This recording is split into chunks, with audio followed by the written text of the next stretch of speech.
Muy bien. Entonces, la práctica de hoy trata del tema de campo magnético y más allá de analizar el campo magnético del planeta Tierra como un fenómeno natural que ocurre, lo que vamos a hacer esta práctica va a ser, de hecho, analizar campos magnéticos que pueden ocurrir artificialmente o cómo ocurre un campo magnético según las propiedades de los elementos que estamos analizando.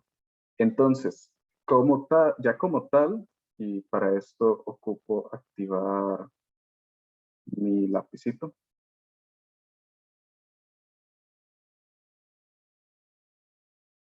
Okay. Ya como tal, lo que vamos a estudiar hoy es, por ejemplo, dos diferentes tipos de efectos magnéticos. Y eso es que cuando vamos a disparar alrededor, digamos, si esto es un cable, cuando vamos a disparar una corriente alrededor de este cable, esta corriente eléctrica lo que va a hacer es generar un campo magnético alrededor de este cable. Y si fuéramos a hacer el análisis matemático, veríamos que el campo magnético, por ley de la mano derecha, se va a estar moviendo en este sentido rotacional alrededor de este cable, cada vez haciéndose más débil a medida que se va alejando del cable en cuestión. Y este campo magnético es aquí, es un campo magnético vectorial y está dado con esta naturaleza. Los casos que vamos a estudiar de hoy va a ser para, por ejemplo, una espira, que eso es de que si tenemos un cable que le damos una vuelta, o mejor, para dibujarlo diferente, es un cable que le damos una vuelta y aquí y alrededor de este cable está pasando un campo magnético. Alrededor de este cable está pasando una corriente eléctrica, entonces lo que vamos a tener es que se va a generar un campo magnético que pasa por el centro de esta espira, ¿ok? Y eso es lo que vamos a estudiar el día de hoy, el comportamiento de un campo magnético que pasa por una espira. Y otra observación importante es que si en lugar de tener una sola espira, tuviéramos N cantidad de espiras, digamos que esto fuera como un tipo de resorte o un solenoide, entonces el campo magnético total va a ser N veces el campo magnético original de solamente una espira. ¿Ok? Ya como tal, las ecuaciones que vamos a estar utilizando para justificar los comportamientos de estos campos magnéticos van a ser las siguientes. En el caso en el caso del campo magnético de un solenoide de espira circular, este campo magnético va a ser igual a 2pi por 10 a la menos 7 por n por i por r, todo esto dividido entre r cuadrado más z al cuadrado, todo esto a la 3 medios. Es decir, sería lo mismo si tuviéramos este denominador a la raíz cuadrada y r cuadrado más z cuadrado, todo esto al cubo. Pero es más fácil copiarlo de esta otra manera. Ya como tal, esta es la fórmula que describe el campo magnético de un solenoide con n cantidad de espiras, donde I es la corriente eléctrica que pasa por este cable, R es el radio de la espira circular y N va a ser el número de espiras que tiene este solenoide. La otra fórmula que vamos a utilizar para explicar los comportamientos de los campos magnéticos va a ser el de una espira o una bobina cuadrada. Y eso es en lugar de tener una espira como circular de este tipo, lo que vamos a tener es una espira que está formada por un montón de segmentos cuadrados de cable. Y aquí igual, por ley de mano derecha, vamos a tener que va a haber un campo magnético que pasa por el centro de esta espira. En este caso, el campo magnético que vamos a estar describiendo va a ser B igual a 8 raíz de 2 por 10 a la menos 7 NI sobre L, donde I es la corriente eléctrica y L es la longitud de uno de los lados de las espiras. Cabe mencionar que esto, vamos a ver bien rápido, estas dos ecuaciones son ecuaciones que ya están desarrolladas para el tipo de geometría con la que estamos trabajando. Pero estas dos ecuaciones son derivadas de la ecuación de Biot-Savart, que ustedes ya seguramente la vieron en la teoría, la ecuación de Biot-Savart, que es U sub 0 por I, que es la corriente, por la L, que es la distancia, por L, que es la longitud del cable, por, ¿qué más era aquí? El R, que es la distancia desde el punto donde estamos midiendo el campo magnético, y todo esto entre 4 por pi por R al cuadrado. Y esta es la ecuación más generalizada de un campo magnético, donde si este es nuestro cable, y aquí estamos midiendo el campo magnético, entonces entonces esto va a ser la longitud del cable, y este va a ser el R para este punto, el R para este punto, el R para este punto, y considerando todos los puntos del R. En fin, estas ecuaciones que tenemos al lado izquierdo son derivadas o son desarrolladas a partir de la ley de Biot-Savart para las geometrías con las que vamos a estar trabajando el día de hoy. ¿Ok? Nada más para que tengan eso en cuenta, que no fueron ecuaciones que simplemente salieron de la nada. Muy bien. Con eso en mente, nada más es un pequeño repaso teórico del día de hoy. Recordemos, como tal, el campo magnético siempre va a ser dependiente de la corriente eléctrica. Entonces, si no hay corriente, al menos en esta práctica que estamos utilizando circuitos eléctricos, ya vamos a generar campos magnéticos a partir de esa corriente. No vamos a estar analizando campos magnéticos de objetos como imanes que ya generan su propio campo por sí solos. Pero bueno, ese es un pequeño repaso de la parte de la teoría, y ahora sí vamos a hablar un poco del procedimiento del día de hoy.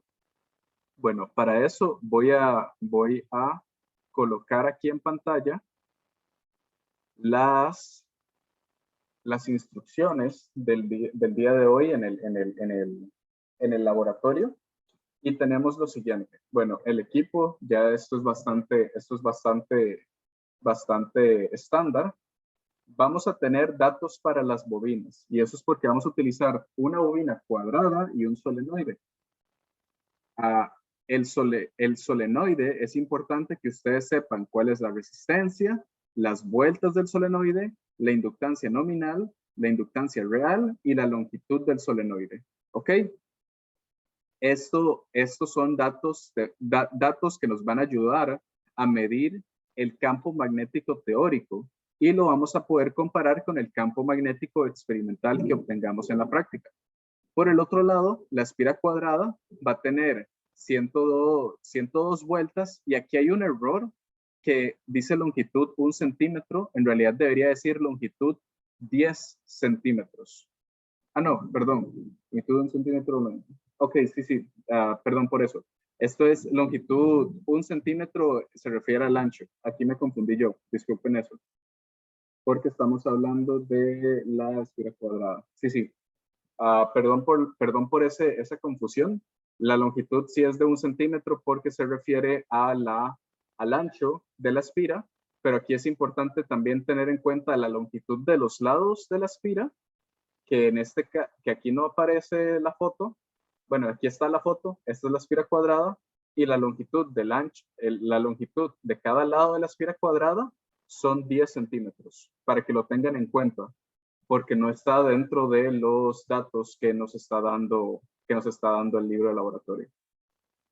Aquí hay una foto de los diferentes equipos que se utilizaron.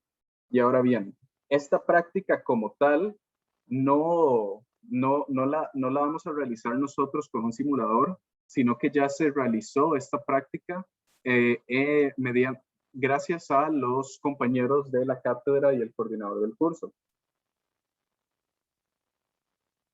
Eso significa que ustedes en la página 20 lo que tienen que hacer es abrir este Google Drive, y este Google Drive les va a dar los datos de la práctica de espira cuadrada y la parte de espira cuadrada y la parte de solenoide. ¿Ok?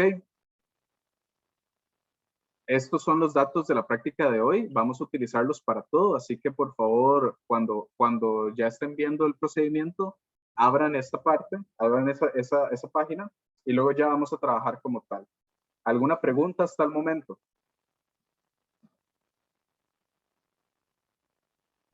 No, profe. Ninguna pregunta. Ok, muchas gracias, compañeros. Ahora, vamos a ver cómo fue el video de la toma de datos del solenoide. Aquí vamos a ver. Esta es la cámara que puso el compañero para medir el solenoide. Vean acá que hay una cámara hay una cámara aquí en esta posición que lo que hace es cancelar el campo magnético del solenoide hasta que uno la quite. Bueno, cancelar el campo magnético en el medidor hasta que uno la quite. Entonces, el compañero va a quitar esta recámara de cancelación de campo y vamos a empezar a hacer una medida.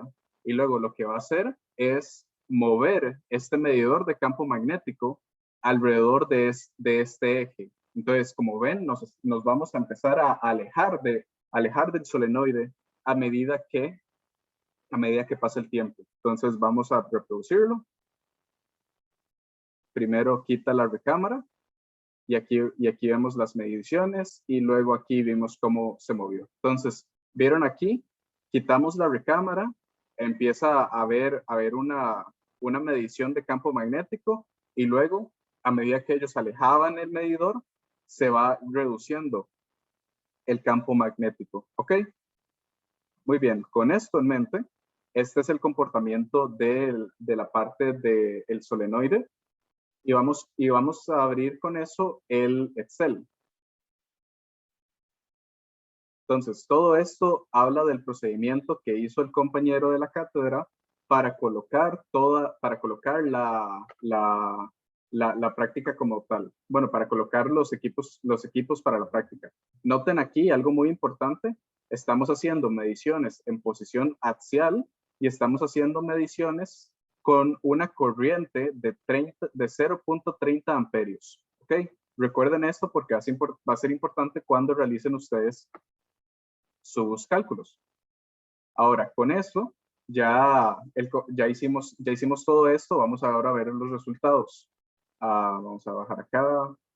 Y los resultados de la parte A, que habla de la dependencia del campo del solenoide con la distancia, nos dice: realice una gráfica del campo magnético del solenoide en función de la distancia.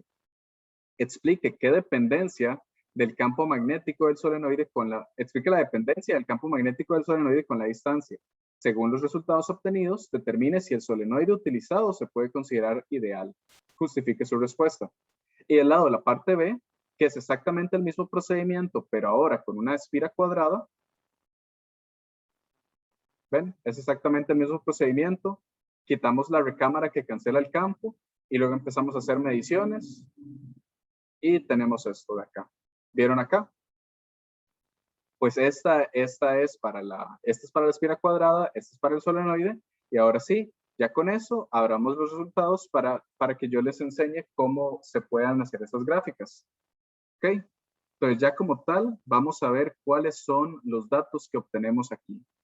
Primero abrimos el solenoide, nos dice columna A, tiempo, ángulo, vector de velocidad angular, aceleración angular, posición en metros, vector de velocidad, vector de aceleración, intensidad de campo magnético en un X, recordemos esto, intensidad de campo magnético en 10X, intensidad de campo magnético en 100X.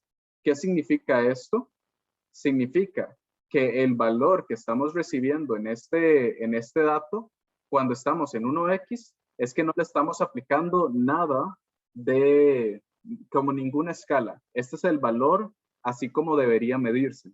Cuando lo estamos aplicando en 10x o en 100x, más bien hay un desfase porque estamos aplicándole un aumento en la escala de la medición que estamos realizando. Entonces, para que tengan eso en cuenta a la hora de hacer su análisis.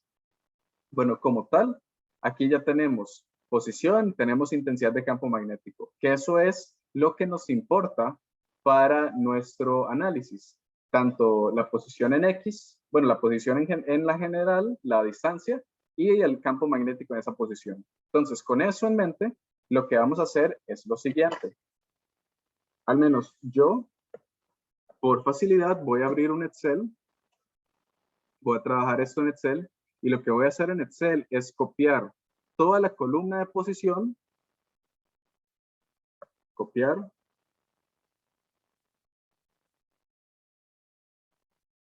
Y voy a pegarla, toda la columna de posición. Aquí está.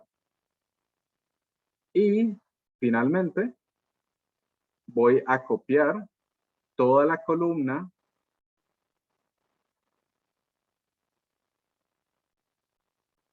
vamos a ver, voy a copiar toda la columna de intensidad de campo magnético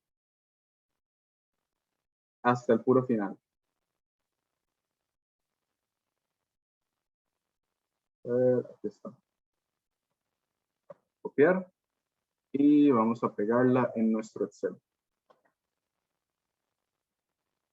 ¿Ok? Y esto es lo que vamos a realizar. Noten acá, hay varios datos que hacen falta en esto de acá. Entonces, les dejo a ustedes cómo lo quieren llevar a cabo para que a la hora de hacer las mediciones esto no les esté afectando. Pero bueno, a la hora de hacer los gráficos esto no les está afectando. Pero a grandes rasgos, lo que vamos a hacer va a ser lo siguiente. Vamos a insertar un gráfico.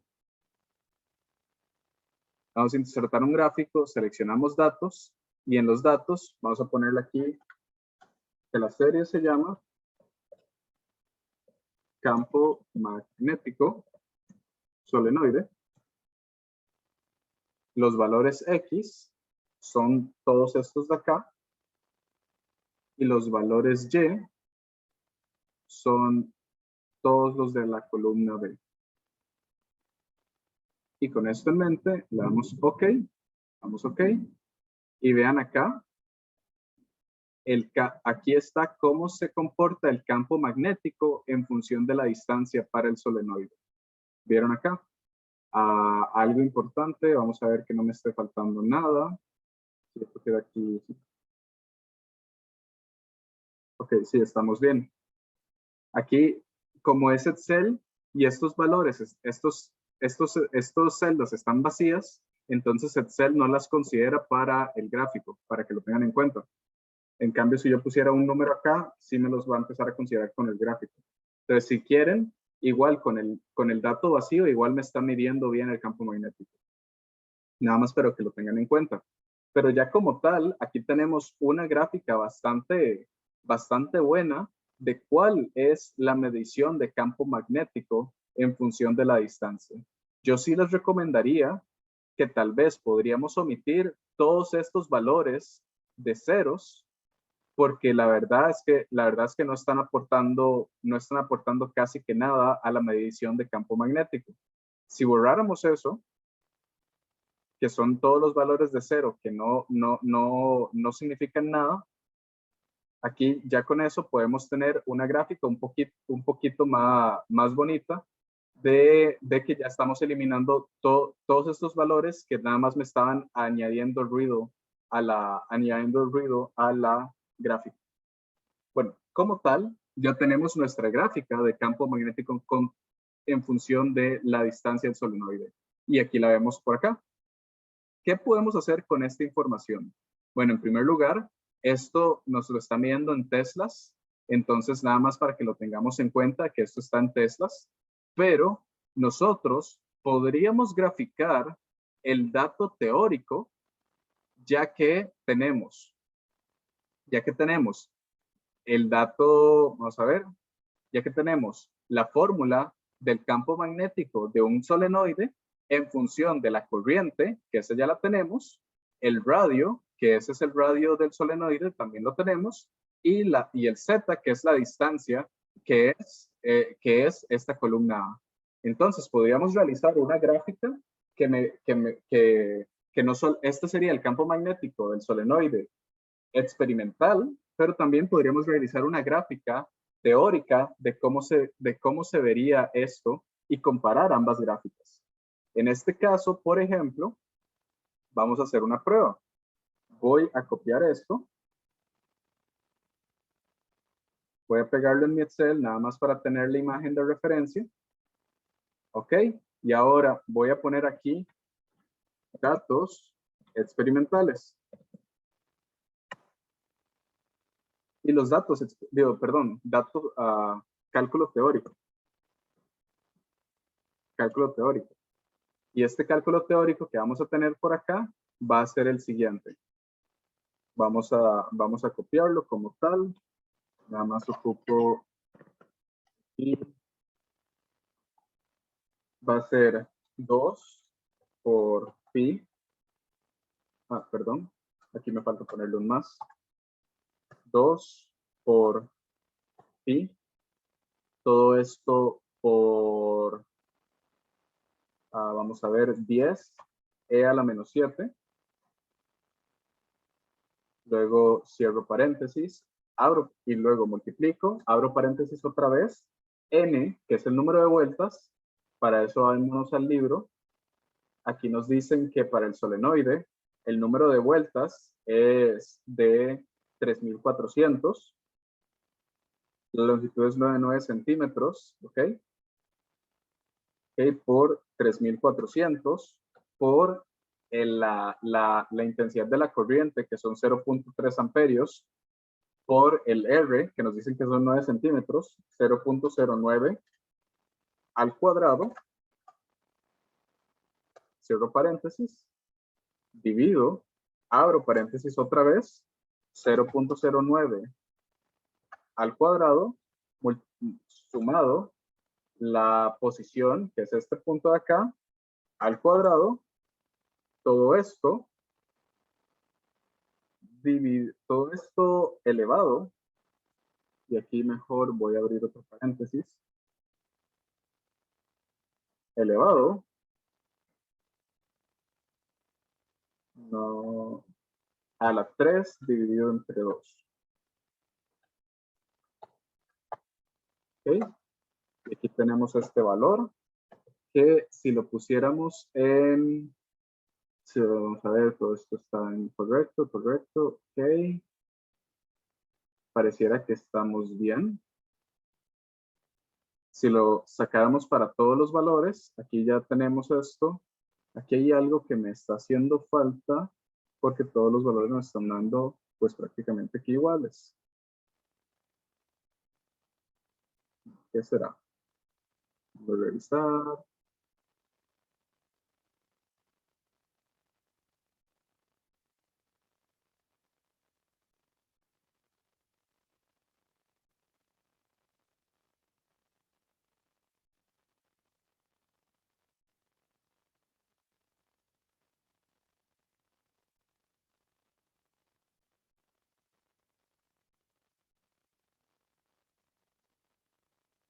Ok, ¿qué está pasando por aquí? Hay un dato que me está haciendo falta.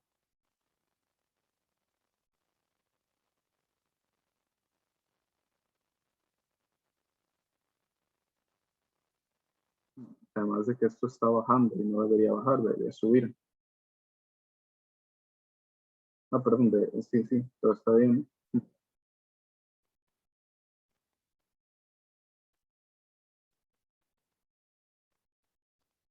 Ok. Qué tonto. Esto es, con razón. Esto es más aún. No era eso. Todo eso está bien. Aquí hay algo en esta gráfica que creo que no estoy colocando bien. Vamos a, veo, en estos datos que creo que no estoy colocando bien. Vamos a hacer algo. Vamos a escoger, hacer una gráfica de todo esto y pasando esto para acá. Pues sí me está dando la misma forma, lo cual es bastante bueno, pero me están dando números muy diferentes. Si vemos acá, esto me está dando 8 por 10 a la menos 4 y en cambio aquí me está dando 0.07. Que si lo pusiera en notación científica, eso, si lo pusiera en notación científica, es 7.02 por 10 a la menos 2. Aquí hay un error, aquí hay un error que no coloqué bien, pues vamos a ver en dónde en dónde hay que corregirlo. Si alguien lo ve, pues más que bienvenido a decirme para poder identificar dónde está mi error. Entonces, mientras tanto, nada más déjenme revisar otra vez.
Ok, aquí compañeros, estoy viendo, tenemos el mismo comportamiento que sería el esperado, lo cual es bueno, pero hay algo en ya sea en el cálculo o en los resultados experimentales que no está calzando. Puede ser incluso un error a la hora de a la hora de realizar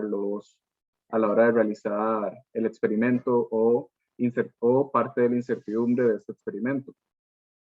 Por el momento vamos a dejarlo así. Voy a preguntarles bien rápido, ¿hay alguna duda sobre el procedimiento que deberían seguir con esta parte del experimento? Es agarrar las columnas de posición y campo magnético del solenoide.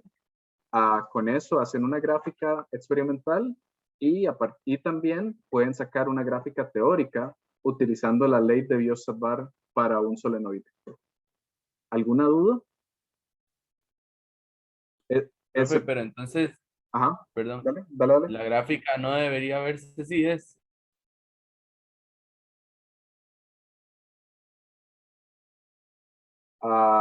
Voy, denme un minuto, nada más.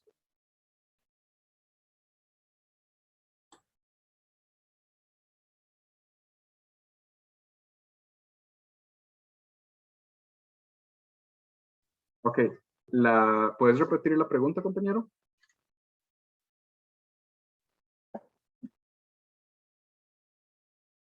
¿Aló? Que si la gráfica así como está, no se supone que debería estar. Ok, lo que quiero decir es que la gráfica sí tiene el comportamiento adecuado, que es que sea bastante grande cerca del origen y a medida que nos alejamos del origen, pues se empieza a disminuir la gráfica. Lo cual, este es el comportamiento experimental y este es el comportamiento teórico. Sí tienen el mismo comportamiento, pero aquí no, honestamente, no sé si es un error mío a la hora de escribir la fórmula o si será un error de la práctica que nos están dando números muy diferentes a lo que debería parecer teóricamente. Entonces, eso sí sería parte del análisis de la práctica del día de hoy, que primero, no sé si, honestamente, no sé si si yo escribí mal la fórmula, pude haberme equivocado y nada más que ahorita, en este momento no lo estoy viendo, o en el otro caso, que sí, que la fórmula sí esté correcta, entonces hay que ver de dónde sale esta diferencia. Y ya me acordé de dónde sale esta diferencia. Me siento un toque tonto, pero ya me acordé. Perdón por eso. Vamos a ver.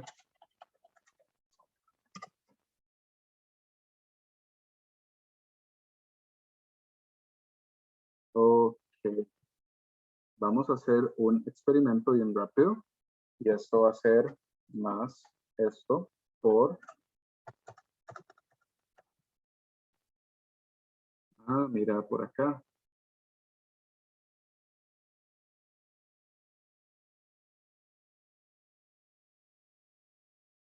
Pues estamos bastante cerca. Ok. Acabo de notar el error que yo tenía y eso sí lo voy a dejar para que ustedes lo puedan revisar. Y el error que yo tenía es que estas mediciones están en Tesla. Y como recordamos, y la semana pasada, si recordamos, las fórmulas que utilizamos nosotros es para hacer mediciones en Gauss. Entonces, este cálculo teórico en realidad está en Gauss y tienen que hacer entonces ustedes ya ahora sí tienen que hacer la conversión de la intensidad de campo magnético en Teslas a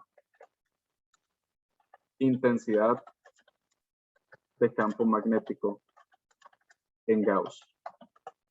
Y ahora sí, esta columna C es la columna que ustedes van a graficar para la parte experimental de la redundancia del experimento. Aquí, por ejemplo, vamos a hacer algo bien rápido. Vamos a insertar una tabla para estos datos, ¿sí? Vamos a quitar todos los datos que estén en blanco. Y vamos a hacer esto por 1000. Ok, ya ahora sí tenemos estos datos. Y volvemos. Qué raro que me aparezca con estos. No importa. Todo lo que sea 0. ¿Está? Lo puedo eliminar. Bien. También voy a eliminar este. Porque son datos que no me están sumando. Y ahora finalmente con esto. Y ahora sí. Eso fue un toque más difícil de lo que esperaba. Pero ya todo debería quedar un poquito mejor. Estos datos. Vamos a seleccionarlos otra vez.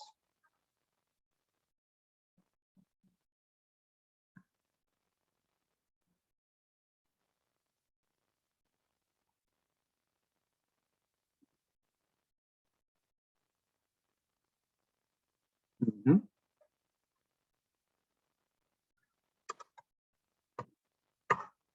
Ok. Ok.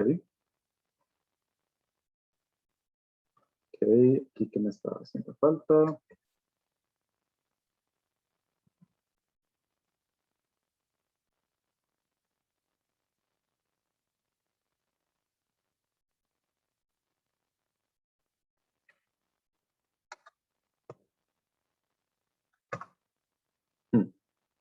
Y ahora sí.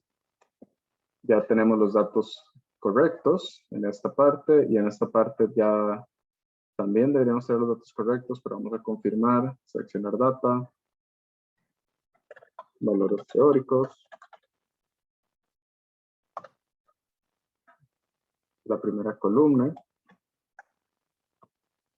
Y la segunda columna, que debería empezar desde el valor 2. Ok, ahora sí. Ya tenemos los datos que se debían ser los correctos, que es este de acá y este de acá. Y ahora bien,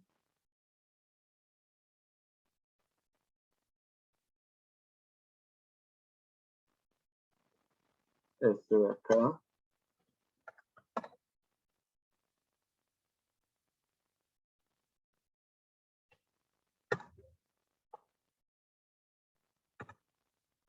no es así. Este que sumarle un 0 más. No, todos estamos bien. Ok, aquí ya hice unas correcciones, compañeros, y creo que ya estamos más cerca del resultado correcto.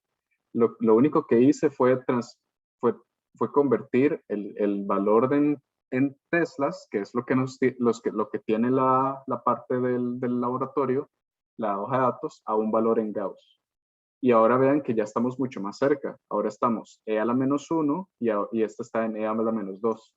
Igual creo que hay un error que yo tuve a la hora de copiar a la hora de copiar la fórmula, así que les insto que por favor me revisen esa fórmula, o sea, que revisemos esta fórmula bien a la hora que ustedes lo van a escribir, pero como ven, ya tenemos el mismo comportamiento en ambos lados. Esta es la parte experimental y esta es la parte teórica. Es el mismo comportamiento de ambos lados. La gran diferencia es que los datos no están calzando al 100%, lo cual no está mal, es un experimento. Nada más, con estos datos y con alguna edición de la fórmula que tal vez yo no haya visto, revisen ustedes para asegurarse de que lo que tengamos aquí sea el valor correcto. O si yo me comí un 0 o me comí una coma en esta también, por favor, nada más hacérmelo saber. O nada más tenganlo en cuenta a la hora de hacer su experimento. Ahora sí, ya con eso en mente. ¿Eso responde la pregunta, compañero, de lo que hay que hacer en esta parte del experimento? Sí, profe. Okay. ¿Hay algo más que quisieran preguntar sobre esta parte? Esa gráfica, la del selenoide, la hizo con la A y con la B. Vamos a ver, esta gráfica del solenoide, en realidad la hice, no, en realidad debería ser con la A y con la C, porque es el campo magnético en Gauss. Ok. Ajá, gracias Gracias. por decirme. Y la de los valores teóricos la hice con la A y con la D. Listo, profe, gracias. Muchas gracias. Ahora sí, bueno, nada más, algo que podríamos sí hacer sería reducir todo esto. Y también reducir todo esto. Pero esos valores de 0 no me están aportando nada.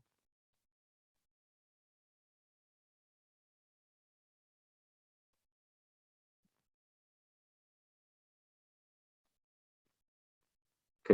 Nada más para que lo tengan en cuenta, aquí hay un montón de valores de 0 que me están dando una medición que no concuerda con la parte teórica, ni siquiera cuando lo convierto a Gauss. Entonces, yo les daría la recomendación de que estos primeros valores, que todos son en 0, 0, 0, 0, 0, 0, tal vez los puedan eliminar, porque lo que va a hacer es añadirles ruido a la medición que están realizando. Nada más para que lo tengan en cuenta. Las mediciones no son tan confiables en estos casos de frontera, como este caso del 0. Entonces, por si lo quieren tomar en cuenta a la hora de hacer su experimento, si no, tranquilos, igual nos está dando un mismo resultado de este comportamiento de la gráfica.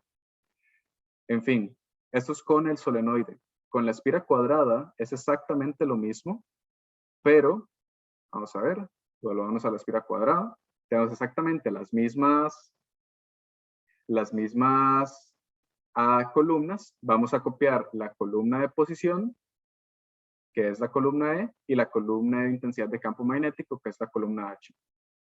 Y vamos a hacer exactamente el mismo procedimiento de colocarlas acá, convertir la columna de campo magnético a teslas, que eso es multiplicándola por 10.000, convertir la columna de campo magnético a Gauss, que es multiplicándola por 10.000, y también hacer el cálculo teórico, pero ahora el cálculo teórico, en lugar de utilizar la ecuación de Biot-Savart para un solenoide, sería utilizar la ecuación de Biot-Savart para una esfera cuadrada, que es esta de acá.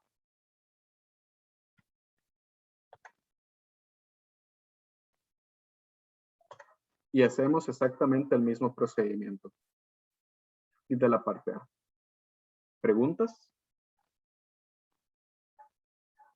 Ok, no voy a hacerlo precisamente porque quiero que veamos qué es la parte de resultados de esta práctica para que sepan qué es lo que es importante a la entrega de este reporte.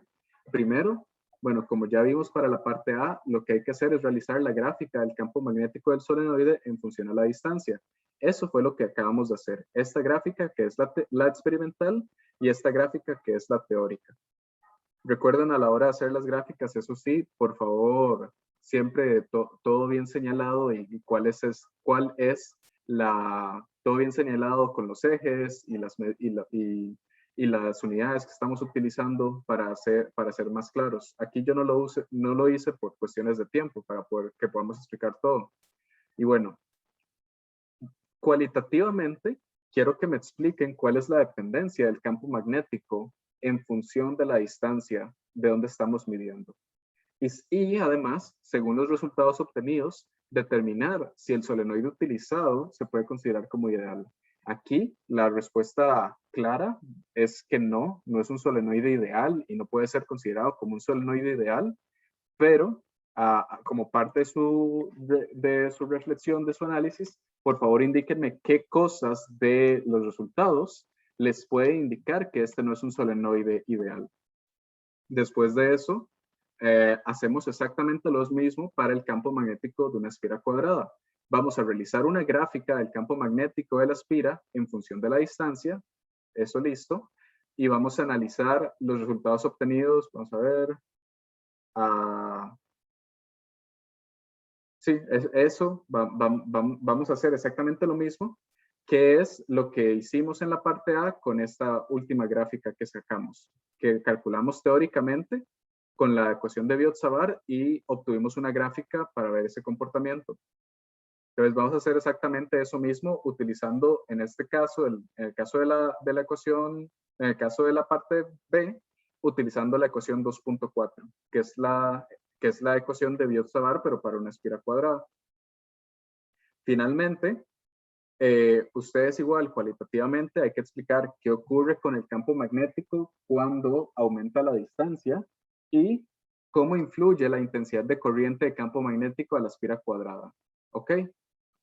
Claramente, si vemos la ecuación de Biot-Savart, vemos que la corriente está en el numerador. Entonces, si aumenta la corriente, pero ustedes cualitativamente pueden decir qué tanto, cuantitativamente, me pueden decir una aproximación de qué tanto debería aumentar el campo magnético también. ¿Ok? Eso es la práctica del día de hoy. Aquí acabo de notar, vamos a ver, está bien. Sí, eso sería la práctica del día de hoy. ¿Hay alguna pregunta o alguna duda? ¿Estamos claros de cómo, de cómo es que hay que realizar los diferentes cálculos?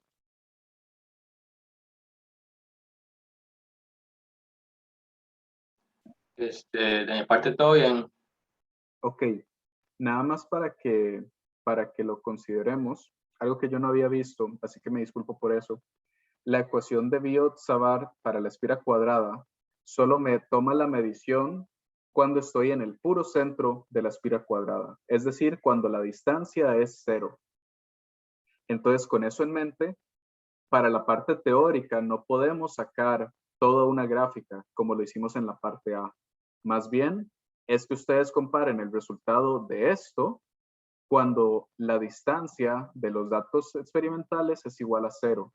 Es decir, si nos movemos aquí hasta cuando ya empezamos a hacer mediciones, que más o menos como por esta de acá, sí, más o menos, vamos a ver, aquí aumenta, sería obtener la distancia del campo, la intensidad del campo magnético de los valores. Tomemos estos valores que son los más cercanos a cero, como nuestro valor de referencia. Pero sí, eso sería lo que hay que... Ah, bueno, no, aquí ya estamos. Qué raro cómo están puestos estos resultados. Yo les recomendaría que en estos valores que dicen 0, estos los utilicemos como nuestro punto de referencia a la parte de a la hora de analizar la esfera cuadrada. Entonces, cuando eso sucede, tomamos un punto experimental de 2 por e a la menos 4 teslas, y esos 2 por e a la menos 4 teslas los comparamos con el valor teórico que obtenemos de la ecuación 2.4. ¿Ok? Eso sí, ya sí sería la última observación que tengo. Ahí me disculpo porque no había notado que la ecuación 2.4 no sirve para hacer gráficas, sino que solamente para este punto específico en el centro de la espiral. Ok, ¿quedamos claros, compañeros y compañeras? ¿Hay alguna pregunta?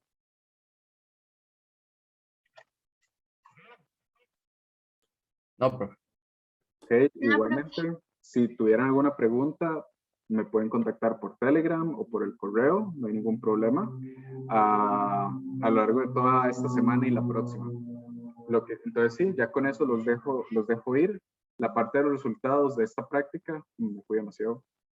La parte de los resultados de esta práctica, recuerden, es las gráficas que ya les mostré, la gráfica de la esfera cuadrada, claramente, y explicar cualitativamente y en algún caso cuantitativamente cómo son los resultados obtenidos y cómo la distancia afecta la medición del campo magnético.